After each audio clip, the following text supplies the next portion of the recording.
totally twisted school of thought that a sprinter in a big 100-meter race, his priority is not to win the race and win the gold medal, but to run his fastest possible time.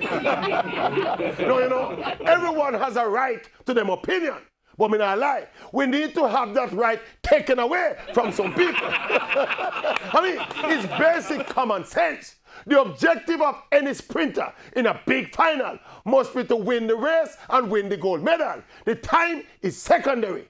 The fact that the fastest time will win the race cannot alter the primary objective of winning. When something as prestigious and as potentially life-changing as an Olympic gold medal is on the line, you are in direct competition with the other people in the race and not with the clock.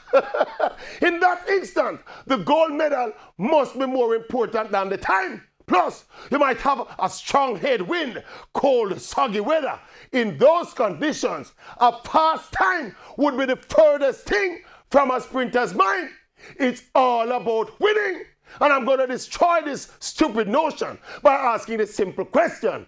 If time was a priority in a big 100-meter sprint final and not winning, why was Tyson Gay so upset and distraught after running his fastest time ever, a national record at the 2009 World Championships? Why Tyson so vexed?